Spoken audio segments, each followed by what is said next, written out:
Let's start by putting you in a very specific place. Imagine for a second you're a surgeon during World War II. It is late, it's freezing cold, and you're working under the single bare light bulb in a surgical tent. You're trying to piece together a young B-17 crewman, and as you pull another piece of twisted hot metal from his chest, this horrifying thought hits you. You're not just losing this one patient, you're losing a battle against mathematics. A grim, relentless equation where a certain type of injury over and over and over again leads to a death you just can't prevent.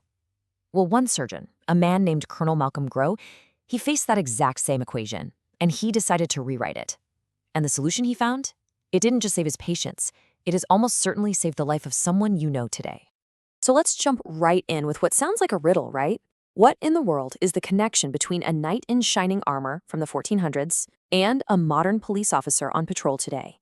Now the answer, it isn't a weapon, it isn't some secret tactic, it's an idea. A deceptively simple, life-saving concept that was basically forgotten by history and then rediscovered in the most desperate place you can possibly imagine. And the key to this whole story? It all hinges on one single number that completely, and I mean completely, blindsided the Allied command. 70%. Back in 1942, this number was an absolute bombshell. This was the percentage of wounds that were hitting U.S. bomber crews that were not from enemy bullets. Think about that for a second. All the strategic thinking, all the focus on aerial dogfights, the terror of a Messerschmitt's machine guns, all of it was aimed at the wrong threat. This 70% represented this catastrophic misunderstanding of the modern battlefield. And for Colonel Grow, this wasn't just some statistic on a page. It was a call to action.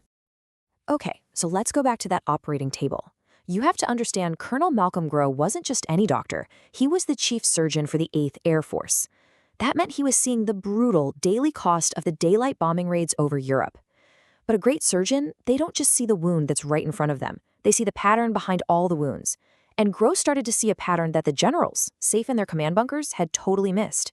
He realized he wasn't just treating casualties. He was analyzing a deeply, deeply flawed system. So what's so critical about this slide is it tells us what that 70% actually was. The real killer, it turns out, wasn't a clean, high-velocity hole from a bullet. It was flak. That cloud of jagged, red-hot metal from exploding anti-aircraft shells. And maybe even more terrifying, it was fragments of their own airplanes, which were getting ripped loose by these explosions and turned into deadly shrapnel inside the fuselage. But here's the key. These fragments were low velocity. They were tumbling, they were losing energy fast. They weren't designed to pierce armor. And in that one simple fact, Colonel Grow saw an incredible opportunity. And this right here, this chart just brilliantly illustrates the very heart of the problem. Just look at where these fragments were hitting. 36% of fatal wounds were to the chest, 39% to the abdomen. I mean, do the math. You add that up, and that's 3/4 of all the deaths were from hits to the torso. Now, to a strategist, that's just data. But to a surgeon who has to tell a crew's friends that their buddy didn't make it, it was an infuriatingly obvious diagnosis. The vital organs were completely exposed. The thought was simple: protect the torso, and you change the entire equation of survival. So this is really the crucial point of the whole story. Grow walked out of that surgical tent with a radical conviction. These deaths were preventable. He knew enough about physics to know you didn't need some futuristic wonder material to stop this kind of threat. Relatively thin steel would do the job. But when he brought this idea up the chain of command, he just hit a wall of skepticism. It'll be too heavy, they told him. It'll cost too much. It'll slow down production. It was the classic bureaucratic no. But Grow had something way more powerful than their objections. He had the data, and it was written in the blood of his patients. And this is where the story pivots from a problem of modern warfare to, honestly, a brilliant piece of historical detective work. To solve this 20th century crisis, Grow had to look backward, not forward. And he knew he couldn't do it alone. He needed people who could see beyond their own job titles. What he ended up assembling was one of the most wonderfully bizarre collaborations of the entire war.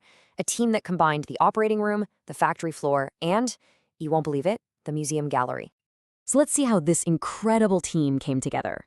It really had 3 essential parts. First, you have Colonel Grow with his irrefutable medical data. He provided the why. Second, since the U.S. Army just couldn't make armor fast enough, he was connected with the Wilkinson Sword Company in Britain. And yes, I mean the same people who are famous for razor blades. They were masters of steel. They were the how. And for the final, truly unbelievable piece of the puzzle, they needed the what. And for that, they went to the armor experts at the Metropolitan Museum of Art. And what was this ancient secret the museum was holding? It was this stuff, brigandine. See, instead of a single heavy breastplate that would make it impossible to move around in a cramped B-17, brigandine armor used small, overlapping steel plates that were sewn inside a jacket. Think of it less like a turtle shell and more like the flexible scales of a fish. It was the medieval masterclass in balancing protection and mobility. It was strong enough to stop a sword blow, but flexible enough to let a knight fight on horseback. For Colonel Grow, it was the perfect blueprint. And don't for a second think this was just some loose inspiration. No, this is a direct, documented lineage. This quote right here is from the Met's head armorer curator himself, writing in a 1945 report. So this isn't some historian's theory after the fact. This is a primary source. The people whose job it was to preserve 500-year-old armor were now actively helping to design its modern successor to save lives in the skies over Germany. I mean, it is an absolutely stunning bridge across time. And this is what that incredible team produced. The M1 Flak vest. It was just a masterpiece of practical battlefield engineering. They used small squares of manganese steel, which is hard but not brittle, sewn into a heavy vest, just like the old brigandine. Yeah, at 22 pounds, it was heavy, but it was wearable. And to solve the pilot's #1 fear, being trapped in a burning, falling plane, they added a simple, brilliant feature. A quick release cord. One pull, and the whole vest just falls away. It was an ancient idea, just perfected with modern ingenuity. Okay, so they had a design, they had a prototype, but none of that mattered one bit until it faced the ultimate test. This vest, it had to prove itself not in some quiet lab, but in the chaos and terror of a real bombing raid.